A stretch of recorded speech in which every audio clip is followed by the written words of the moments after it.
She won the gold medal. She stood on top of the world. But what she said next stopped the entire internet cold. An Olympic champion. A 20-year-old who had just made history at the Milano Cortina Winter Games. A girl who had sacrificed everything, her childhood, her body, her freedom, to reach the very top of figure skating.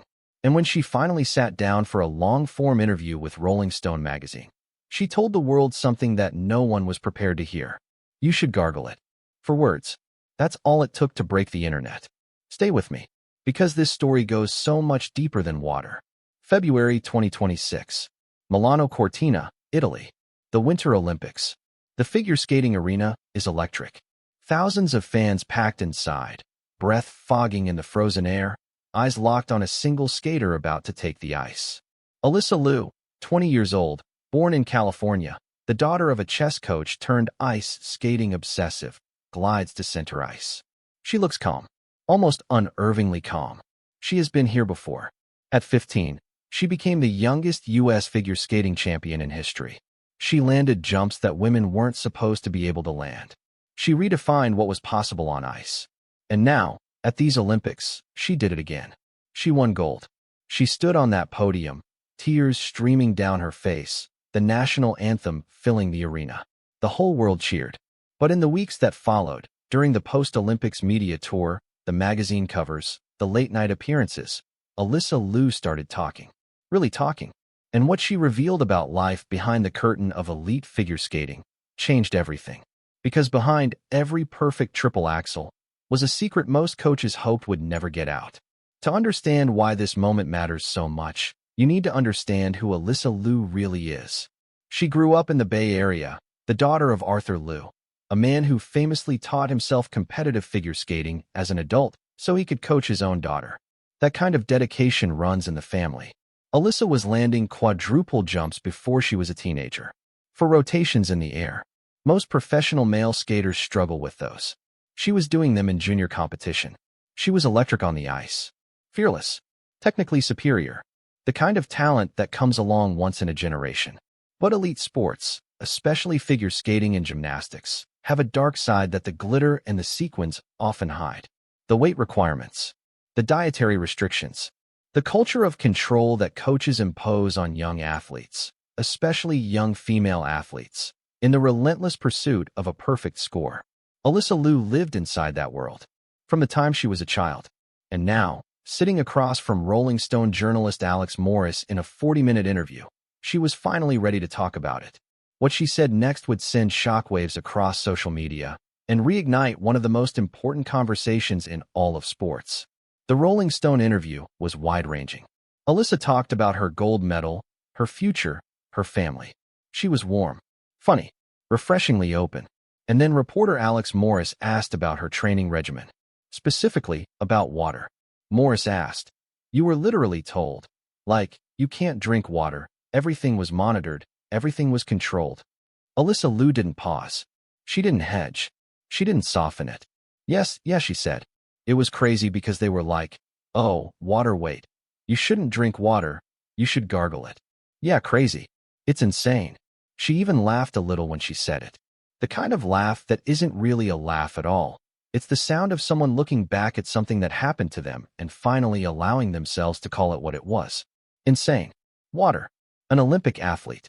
Told not to drink water. To gargle it instead. So she wouldn't retain the weight. Let that sink in for a moment. This young woman, training hours every single day, pushing her body to the absolute physical limit, landing 4 rotation jumps with pinpoint precision, was being told by her coaches not to hydrate properly. And here's where the story gets even darker. Because here's the thing that makes this even more infuriating. It's not just cruel. It's wrong. Sports scientists and nutritionists have known for decades, that restricting water intake in heavily active athletes does not reduce body fat. It doesn't create a leaner physique. What it does is cause dehydration. And when the body detects dehydration, it holds onto every drop of fluid it has. It actually retains more water weight, not less. The coaches who told Alysa Liu to gargle her water weren't just being cruel. They were being cruel and scientifically wrong at the same time. One person on social media put it perfectly. The body retains more water when you don't drink enough, as a defense against dehydration. So they were wrong and cruel, both at the same time. Wrong and cruel. That phrase kept echoing across the internet as the clip went viral. But here's what made this moment feel so different from the usual sports controversy. Alysa Liu wasn't crying. She wasn't traumatized on camera. She was composed, reflective, almost matter-of-fact, which somehow made it more powerful, because her calm told you everything about how normalized this was, how routine, how expected. This wasn't a rare horror story. This was just Tuesday. When Rolling Stone posted the clip on March 7th, the internet did not stay quiet. Within hours, the video had been viewed millions of times. Sports journalists, former athletes, pediatricians, nutritionists, and fans from every corner of the world were weighing in. This is literally child abuse, man. Like, what the hell are we doing? Gargle water. That was one of the tamer reactions. Others were even more direct. People pointed out that telling a child, not to drink water during brutal athletic training isn't a coaching decision. It's abuse. Plain and simple. Former gymnasts began sharing their own stories.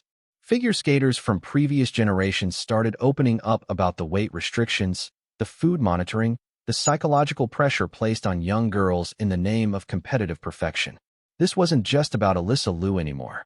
This was about an entire culture, an entire sport, an entire generation of young athletes who had been told that their bodies were problems to be solved, not engines to be fueled. And the most remarkable part? None of this might have ever come to light if Alysa Liu hadn't simply told the truth. Here's what I want you to think about as we close out this story.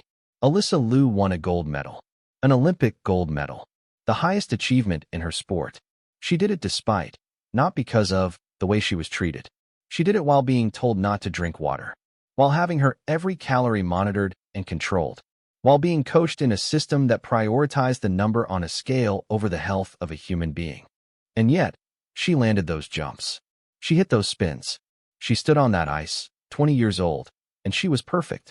Imagine what she could have done, what any of these athletes could do, if they were properly fueled, properly hydrated, properly supported as human beings first and athletes second. What Alysa did by speaking openly in that Rolling Stone interview wasn't just brave.